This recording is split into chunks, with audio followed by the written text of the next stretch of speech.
Everyone, this is the Tripwire Podcast, part of the Triple Play family. I am Zach, your host at FF Triple Batman. I am joined today by almost the entire crew. Finally, we got Joe, we got Alex, and we got Steve. How y'all doing tonight, gentlemen? Good, man. How are you? I'm doing well. One day we'll finally get Toby back, and we'll have the full squad together again soon. He's here in my heart, you know? Always. So we're just keeping the seat warm for him until he gets back for the season, when it really counts. All right. So we are finally on our last division. So for those of you who have not been tuning in, go check out our YouTube page, which you should be watching right now. Like it, subscribe, go watch our other 7 videos. Or if you're listening to our podcast, again, you should be following.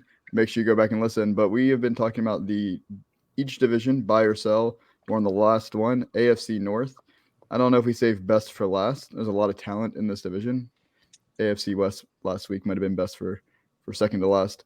But it's going to be a fun one. So we're going to get right into it with buys. And we're going to start with Alex. So your buy is Rashad Bateman, DLF ADP in Superflex, which means you can start more than one quarterback, is wide receiver 25, pick 77. And then in a 1 QB league, he's going as wide receiver 19 at pick 41. So quite a discrepancy of 6 wide receivers there between the two formats. But why is he your buy, Alex? Well, first off, that wide receiver 25 in Superflex is absolute silliness. There's no reason for him to be that low. He is the number 1 receiver in Baltimore. Yes, Mark Andrews is still there. But if you look, Mark Andrews, his peak production last year was no Lamar Jackson. Ironically enough, it was with Tyler Huntley. This year, Bateman and Lamar have already been working out a lot. But aside from those narratives, if they need a play on any level of the field, Rashad Bateman's that guy. If you need one play on the outside of the field, he can make that play. You need one in the slot, he's that guy. You need someone to go across the middle on a slant, try and get that tough 3rd and 3, 3rd and 4. Bateman's that guy. Play breaks loose and it's some backyard football. Who's he going to be throwing it down the field to this year? It's not going to be Hollywood Brown. It's going to be Rashad Bateman. I was just looking at the 1 QB rankings for wide receivers, and a few that were ahead of Bateman that I would not take over him are Terry McLaurin with the Washington Commanders. Yes, he is going to see the best quarterback play of his career, but a healthy Lamar, Bateman is going to be consistent. They won't be the most pass-heavy offense, but Bateman will see the lion's share of that volume. Drake London with Atlanta. I would take Bateman over him as well. You can't trust Mariota to have both him and Kyle Pitts fantasy relevant. And then his former teammate, Hollywood Brown. Yes, he is reunited with Kyler Murray, but at the same time, that isn't everything. Yes, you can also spin that narrative for Bateman, but Bateman is just a more complete player than Brown, in my opinion. All right. So we're looking at some trade offers that have come through recently on DLF. Rashad Bateman for Amon-Ra St. Brown straight up. Bateman. Bateman. All right. Rashad Bateman for Michael Gallup and a 2022 rookie 108 pick. Bateman. Bateman. And then this is a tight end premium league. Rashad Bateman for Dallas Goedert straight up. Bateman. Yeah, Bateman. Yeah, even though I'm a homer, I'll go Bateman. All right. So it sounds like you can get some pretty good deals for Bateman right now. So, Joe, your buy is Tyler Boyd. His DLF ADP Superflex is wide receiver 67, pick 174. And in 1 QB, it's wide receiver 56 and pick 120. So he's definitely a lot later than Rashad Bateman. So why is he a buy for you? So for me, we talk about it every single week with me. 1 to 3 years is how you play fantasy when it comes to Dynasty, at least in my opinion. So let's go through a couple of stats that tie off the Tyler Boyd last year. We had 94 targets, 64 receptions, 828 yards, 12.4 yards per receptions, and 5 touchdowns. That's with Jamar Chase there. That's with Higgins there. That's with Mixon there. So he's still reliable. Now you're looking at a guy who's only 27, so he's still young enough for Dynasty in that sense that you have him for a few years, tied to a quarterback like Joe Burrow that we all believe in for at least 3 years. Again, 1 to 3 year window, just like that age of 27, 1 to 3 year window. And all you need is one guy like a Higgins or a Chase or even a Mixon to pull a hamstring or get injured. I'm not wishing it on anyone, but it is the NFL. They did make the season longer, and that Super Bowl curse is kind of hanging over their head a little bit too, and we all know what happens to the team the year after that. All you need is that one little chance, and if I can get somebody who's as consistent as Tyler Boyd for the price that we're about to announce, and then possibly have him jump up a tier on my team where I can either trade him for higher draft capital or just have a solid player on my team, give me that every time.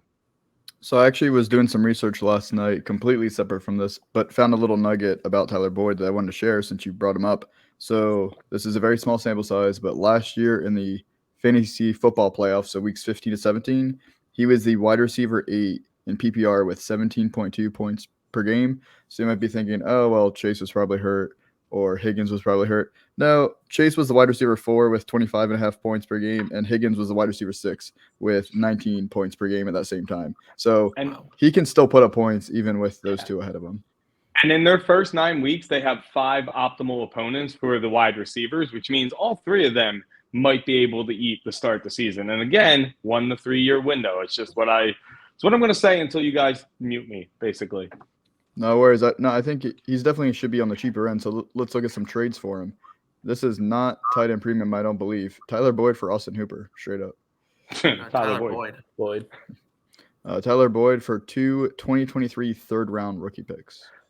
Nobody needs a third-round pick for anything. Just I hate third-round picks. Go check out the Triple Play Fantasy TikTok. Disagree with the logic of Boyd. There you go. Tyler Boyd and the 2022 rookie 2.12, so the 212 last pick of the second round for Michael Gallup. Give me Tyler Boyd. I don't even know if Michael Gallup's playing the start of the season. All right. So you can get him for real cheap right now. So go out and buy some Tyler Boyd. So Steve, your buy is Deante Johnson. He is currently going ADP Superflex wide receiver 14, pick 55, and 1 QB wide receiver 14, pick 30. So he is our highest rated player we're talking about in the buys. So why are you buying Deante Johnson? So I'm buying Deontay Johnson for a couple different reasons. Number one is that he is one of the best wide receivers in the NFL, period, end of story. His contract with Pittsburgh is coming up, and whether or not they extend him doesn't hurt his value at all because he's going to go somewhere where he can be a bona fide number one, right? Like, so say his contract expires, he leaves Pittsburgh. Well, he's probably going somewhere like Green Bay where they need a wide receiver 1. So give me Deontay Johnson at the ripe old age of 26 years old with Aaron Rodgers, or even give me him this year with Mitch Trubisky and Kenny Pickett, where they need someone to throw the ball to and pepper with targets, and it's going to be Deontay Johnson. He's head and shoulders better than anything the Steelers have this year, and he's going to be head and shoulders better than almost any team he could go to next year, whether that's the Steelers or any other team. Deontay Johnson is one of those guys that's matchup proof, that's quarterback proof, that's scheme proof. Deontay Johnson's that guy. I love Deontay Johnson, and I'm seeing people trade him away or fade him because Roethlisberger's gone, which blows my mind because any one of us could have started for the Steelers last year and done what Ben Roethlisberger did. He was so bad, just so bad. Like, people want to knock Deontay Johnson's like depth of target. That's not his fault. Ben Roethlisberger can only throw 7 yards. Like, that's not Deontay's fault, you know? So anything over the corpse of Ben Roethlisberger is a win in my book. So buy him up everywhere you can because he's either staying a Steeler and Mike Tomlin will feed him, or he's going to go somewhere to be fed by a better quarterback. Fair enough. And speaking of trades, Alex actually made this trade. So Deontay Johnson for a 2022 rookie 105 and 207. Deontay Johnson. Yeah, I'll take PJ. Yeah, I took PJ. I was going to say, you have to say yes. Yeah. Alex made a good trade. Deontay Johnson for Jared Cook. Someone put lol. 2022 rookie 111 and a 2023 rookie first. So basically, we're talking Deontay Johnson for a 2023 rookie first. I heard nothing after Jared Cook. So That's such a weird ad. DJ. Deontay Johnson. I'll tell you, I actually traded the 107 and the 110 to get Deontay Johnson in a rookie draft. Oh, you love him. Which, yeah. especially if you're not a rebuilding team, if you're a win now, I mean, Yeah. who's 107 to 110 other than some guys you're hoping are going to be good in 2 years, 3 years? Right. Yeah. So I get it. And then the last one for Deontay Johnson, this is a fun one though, for AJ Dillon and Christian Kirk. Oh. Deante Johnson. Deonte. I'll take AJ Dillon, but I think the Packers are going to run so much between the two of them this year. So 1 to 3 years.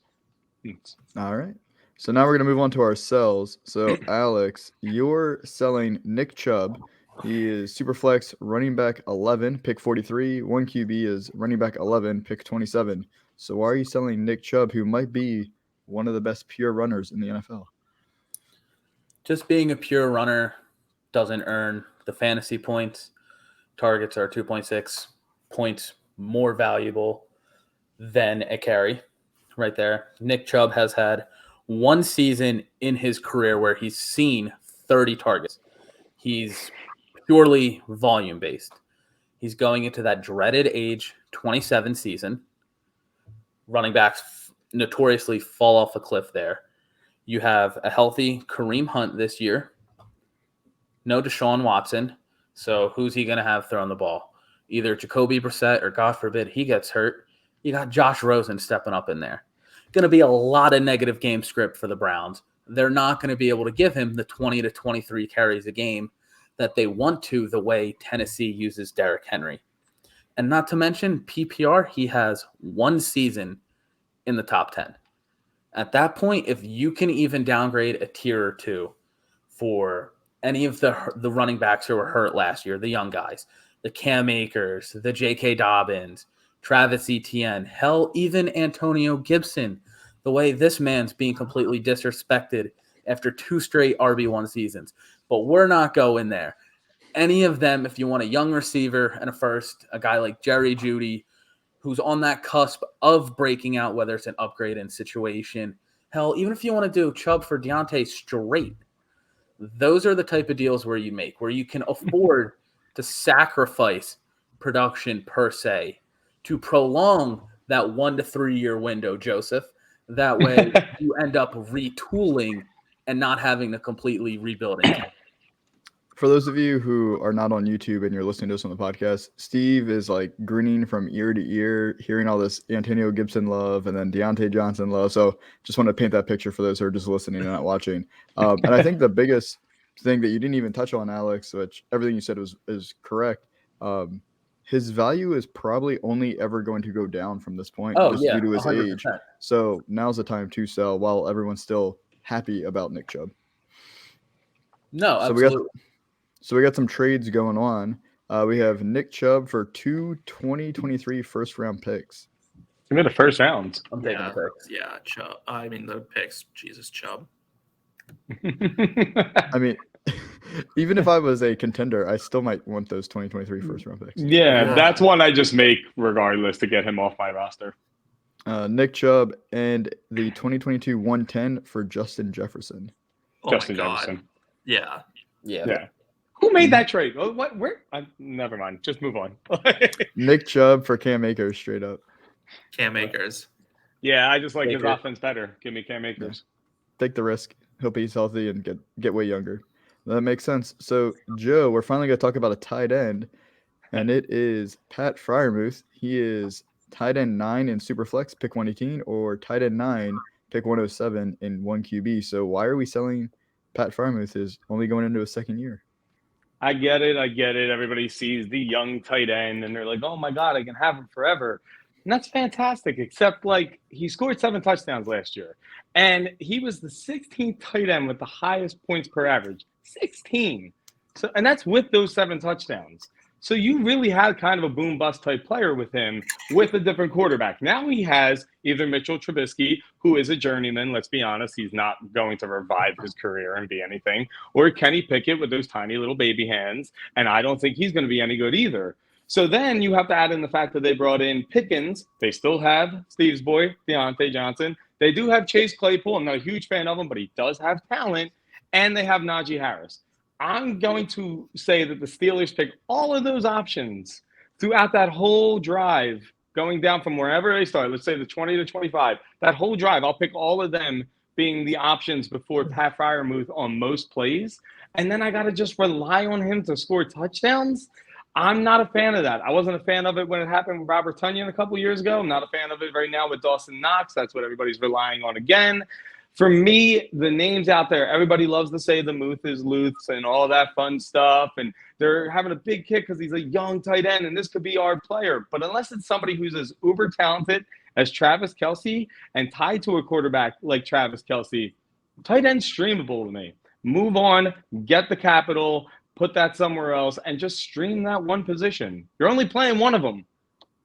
Fair enough. I think he's talented. I just think, like you said, he's buried on that depth chart for targets, and he doesn't have a quality quarterback. So if he was in a different situation, I think maybe you'd feel differently.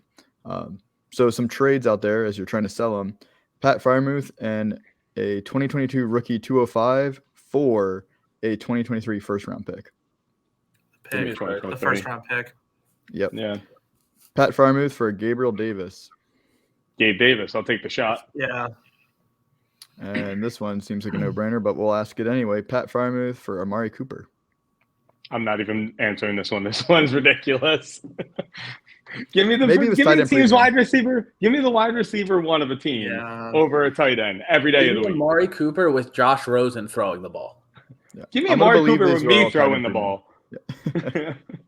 That's where we draw the line. All right, Steve. So we're gonna move on to your sell. And this is J.K. Dobbins, who is RB18 in Superflex, pick 60, and RB15, pick 34 in 1QB. So why are we selling J.K. Dobbins? So we're selling J.K. Dobbins for the simple reason of he's not the best running back in his own backfield. That would be Mr. Lamar Jackson, who is the best runner in that backfield. Listen, the Ravens don't care about J.K. Dobbins, okay? Whether he's there, not there, they're going to do what they're going to do. They went out and got Devonta Freeman and handed him the ball 20 times in a game. Like, J.K. Dobbins is not special enough to be that guy. He's never going to be a workhorse running back. He's never going to get that involved in the passing game. And he just doesn't have that feel of someone who's really going to give you a top 20 kind of upside like player for years to come. I see a lot of people lock in on J.K. Dobbins and be like, no, he's a young stud runner. That's great if he was like in Tennessee's system. But where he's splitting with Gus Edwards, Lamar Jackson, some other guy that they signed off the street from the stadium because they felt like having a special third running back Mike for the Davis. day. Yeah, Mike Davis. What's that Tyler guy's Batty? Like Yeah. What is like? That's not a running back backfield I want to invest in. And never mind the running back, 15 or 16? Yeah, 15 and 18? No way. No way. Give me someone else. Give me someone better. Like, I'll take a lot of different guys before I take J.K. Dobbins. Would you go Nick Chubb? Would I go with Nick Chubb over J.K. Dobbins? In Dynasty, yep. Chubb or Dobbins. Yeah, I'd take Chubb. It was rough. Alex, I don't want either. I don't want either, but at least one of them is like the best runner on his team. That's fair. All right, so I got some interesting trades. Like, these ones are a little spicy. So J.K. Dobbins and a 2023 first-round pick for A.J. Brown and a 2022 107. A.J. Brown and the 107. Yeah. Oh, I'll take J.K. Dobbins and a 2023 first. J.K. Dobbins for a 2023 first and second. So now we're going the other way with the first. Give me the picks. Yeah, give me the picks. Yeah. And then J.K. Dobbins for a 2022 rookie 107 and 207. Give me Dobbins. Give me Dobbins. Dobbins. I'll probably take the picks. Oh, I'll take Dobbins in that case. All right. So that was our last of our main buy and sell. So as we get to Joe's favorite game, who's been doing well the last few episodes, I will say, we got the rapid fire buy or sell game. So I'll give the scenario again to you guys. And for the new listeners out there, we're in a super flex startup. You are on the clock. Would you draft, aka buy, or not draft, aka sell at the player at the positional value that I give you? You can imagine you are building whatever kind of dynasty roster in the draft you want. So I'm going to go down the list in pick order. I'm going to give you their positional value and their pick value. You tell me if you're going to buy or sell them. Sound good? Yep. All right. Joe Burrow, QB4, pick 5. I'll buy. Sell. Sell. Lamar Jackson, QB5, pick 6. I'll also buy. Smash. Buy. 101, baby. Jamar Chase, wide receiver 2, pick 10. Yeah, buy. Sell. Najee Harris, running back 4, pick 19. I'll sell. Buy. Buy. Mark Andrews, tight end 2, pick 37. I'll Buy. sell. I punt my tight end, so Buy. All Buy right. T. that. Higgins, wide receiver 10, pick 41. Buy. I'm selling. And everybody Sell. knows why. I had this argument for like 6 days on Twitter. I'm selling. Sell. Sell. Sell. Sell. Joe Mixon, running back 12, pick 44. So flip it. Breaking my phone, making that pick. I'm smashing it so hard. Yeah, buy. Yeah, I'll buy that. I'll buy Joe Mixon there. All right. Kenny Pickett, quarterback 25, pick 80. Sell. Sell. Sell the baby hands. George Pickens, wide receiver 41, pick 113. Sell. Sell. I don't like the quarterback. Yeah, probably. I'd buy that. Kareem Hunt, running back 33, pick 118. Sell. Sell. That's a sell. Yeah. I want nothing to do with the Browns. I just want nothing to do with the Browns right now. Yeah, I don't want a 27-year-old back. All right, last Let one. alone a 27-year-old backup running back. Chase Claypool, wide receiver 51, pick 131. So Buy. Buy. If I must. All Wide right. receiver 51. I mean, are there that many in the NFL at that point? Like, Oh, there's a lot of wide receivers. yeah, that's like Emmanuel Sanders territory, though. Like, I'll take Chase Claypool. Well, that was the last of my buy sell, guys. You guys all did great. Joe, I continue to be very impressed with you. I'm learning. I'm learning. You're becoming a true celebrity professional. Yeah. Oh God. Finally got to slide that in there. So thank you all for joining me tonight. Thank you guys for watching, listening out there. We will be switching over to redraft content when we come back on the airwaves for August. And then, like I said, this show is designed to be a waiver wire show once we're in season. So once we get into season, we're going to be live on Monday nights. And then you'll still be able to catch us on YouTube and the podcast as well. So thank you all, gentlemen. Thank you all for listening out there. Like I said, make sure you subscribe, download, like, all that. Great way to support the team. A lot of great people and content coming out of Triple Play Fantasy. So have a good one, everybody.